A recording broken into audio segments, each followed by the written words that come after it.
नमस्कार, पुनः स्वागत है मेरा मोबाइल मेरी शिक्षा के अंतर्गत।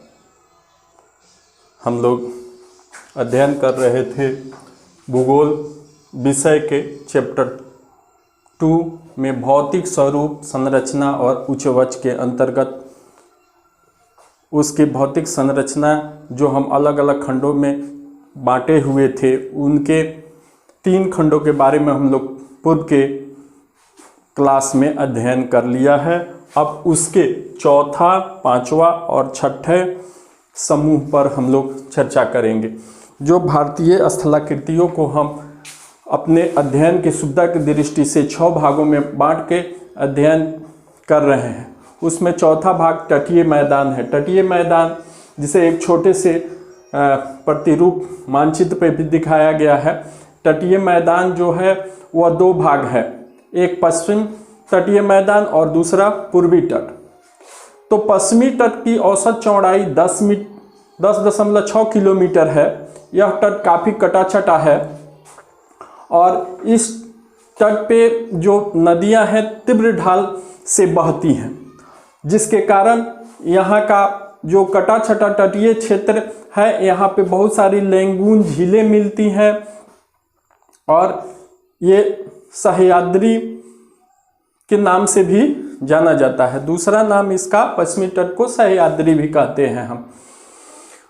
और इसका उत्तरी तट कोकर तट के नाम से जाना जाता है और दक्षिणी भाग का तट हम मालाबार तट के नाम से जानते हैं।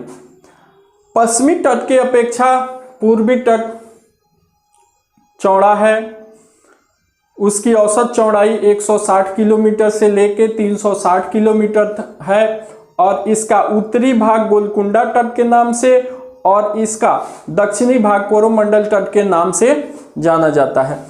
दोनों जो तटीय मैदान है काफ़ी उपजाऊ हैं। समुद्र तटीय क्षेत्रों से लाई गई मिट्टी के निक्षेप से निर्मित सब दोनों भाग का मैदान है। इधर इस तटवर्ती क्षेत्रों में दर्रे भी है। कुछ पहाड़ी इलाकों से होकर यहाँ 2 दर्रे,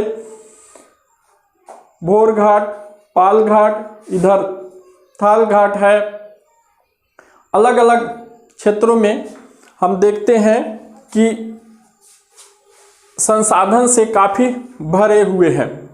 चूँकि इधर लैंगून झील का निर्माण करते हैं और उसी के माध्यम से ये जो कच्छ का क्षेत्र है, सौराष्ट्र, यहाँ से लेकर यहाँ आपको कन्याकुमारी तक का ये तटीय क्षेत्र, बहुत सारे बंदरगाह यहाँ पर हैं। उन लैंगूनों के माध्यम से नदियों से जुड़ाव हुआ और वहाँ पे प्राकृतिक और कृत्रिम दोनों तरह के बंदरगाह है, जो कि विदेशी व्यापार के लिए काफ़ी महत्वपूर्ण है। भारत के प्राकृतिक संसाधन का एक भंडार है। पूर्वी तट पे भी हम देखते हैं कि यह पश्चिमी तट की अपेक्षा काफ़ी चौड़ा है और यहाँ भी झील मौजूद है। और देखते हैं तो झील के हिसाब से भी यहाँ पे अलग अलग झील आपको मिलते हैं। और यहाँ पूर्वी तट पे जो महत्वपूर्ण नदियाँ प्रवाहित होती है, उसमें महानदी, गोदावरी, कृष्णा, कावेरी आदि नदी है। ये नदियाँ काफ़ी महत्वपूर्ण हैं, जो प्रायद्वीपीय भारत की नदियों में आती हैं और इनके प्रायद्वीप से निकल के और ये प्रवाहित होती हैं और जाके आपको बंगाल की खाड़ी में गिरती हैं।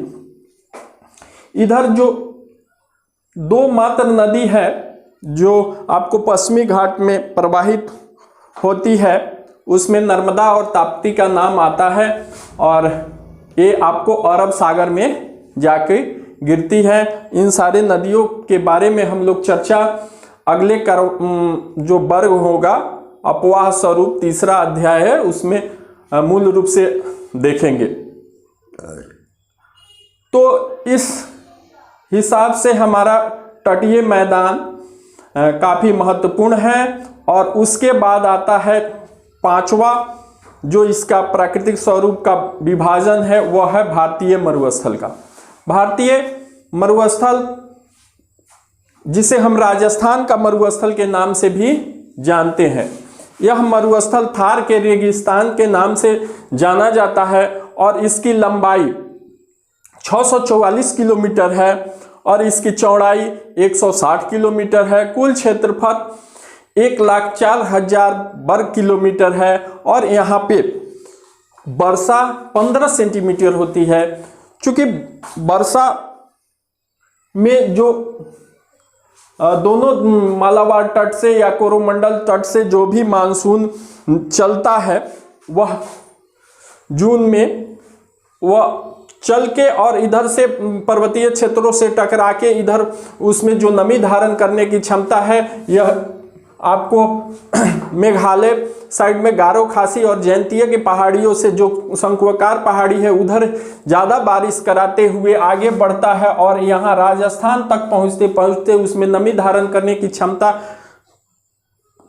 कम हो जाती है, जिससे मात्र वहाँ 15 सेंटीमीटर वर्षा होता है। वहाँ बालू का साम्राज्य है, बालू का स्तूप वगैरह स्थल वहाँ कृतियाँ मिलती हैं और यह रेगिस्तानी क्षेत्र है। इसका भी प्राकृतिक रूप से अपना महत्व है और भारत के थार रेगिस्तान या राजस्थान क्षेत्र में यह का फैला हुआ है।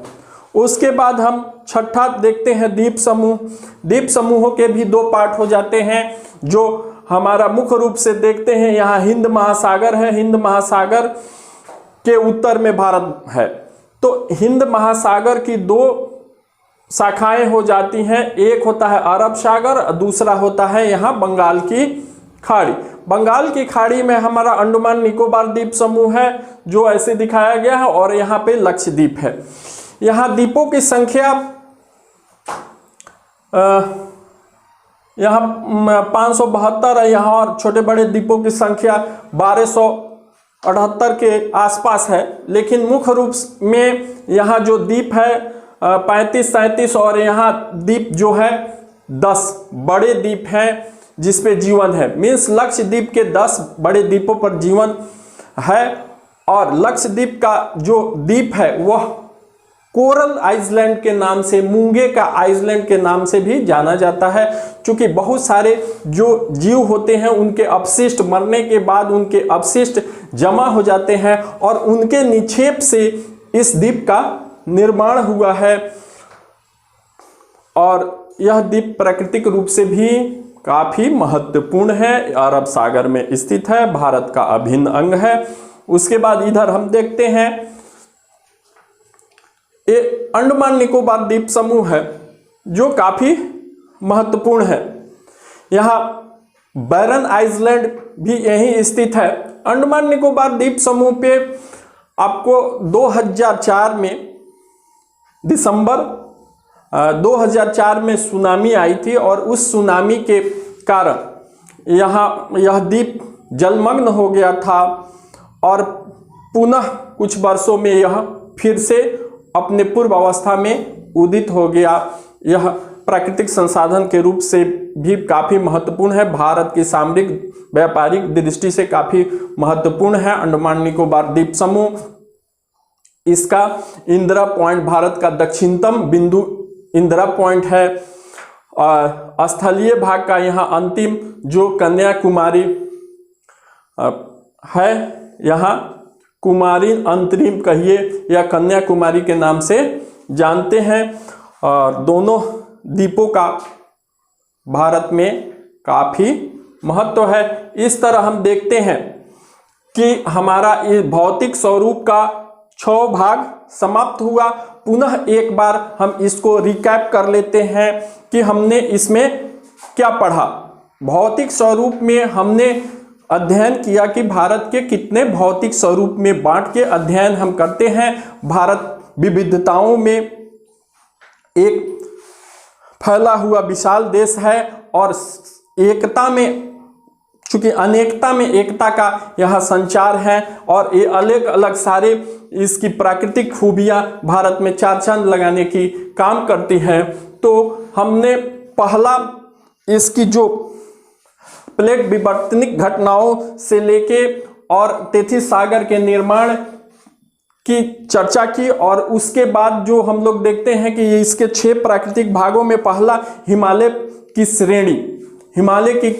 श्रेणी के बारे में अध्ययन किया कि हिमालय की 3 समानांतर श्रेणियां हैं जो चापाकार आकृति में है, महान हिमालय, मध्य हिमालय और शिवालिक की श्रेणी, जो काफी प्राकृतिक संसाधनों के रूप में काफी भरा पूरा है। इसमें जल, वन की लकड़ियां और बहुत सारी औषधियां पाई जाती है, प्राकृतिक भंडार है। उसके बाद दूसरा हमने अध्ययन किया उत्तर का विशाल मैदान जो अन्न का भंडार है, जो हमारे जनसंख्या का मैक्सिमम पोर्शन इन्हीं क्षेत्रों में रहता है, जो भारत के अन्नदाता के रूप में कहिए वह विशाल मैदान है। उसके बाद तीसरा हम देखते हैं दक्षिण का पठार।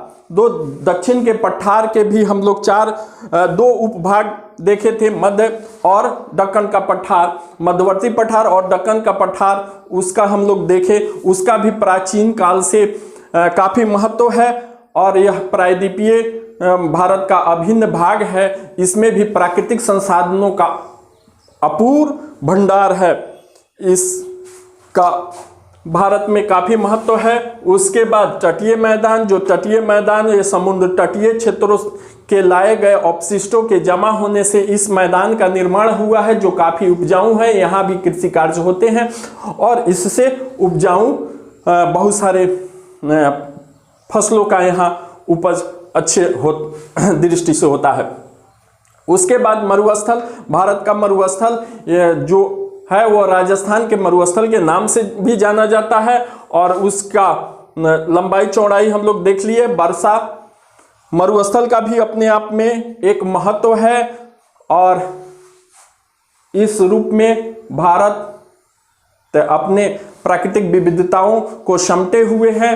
और द्वीप समूह में 2 भाग है, एक लक्षद्वीप और दूसरा अंडमान निकोबार द्वीप। इस तरह हम देखते हैं भारत में अलग अलग प्राकृतिक भागों का काफी महत्व है और इन सारे को हम सम्मिलित कर लेते हैं तो भारत एक समृद्ध और शक्तिशाली देश बनकर हमारे सामने उभरता है। और इस तरह हम देखते हैं कि यह क्लास यहाँ समाप्त हुआ और अगले क्लास में हम फिर इसके प्रश्न उत्तरों की चर्चा करेंगे और अगले वीडियो लेक्चर के माध्यम से पुनः हम आपसे इसके प्रश्न उत्तरों के माध्यम से मिलते हैं। धन्यवाद, शुभ दिन।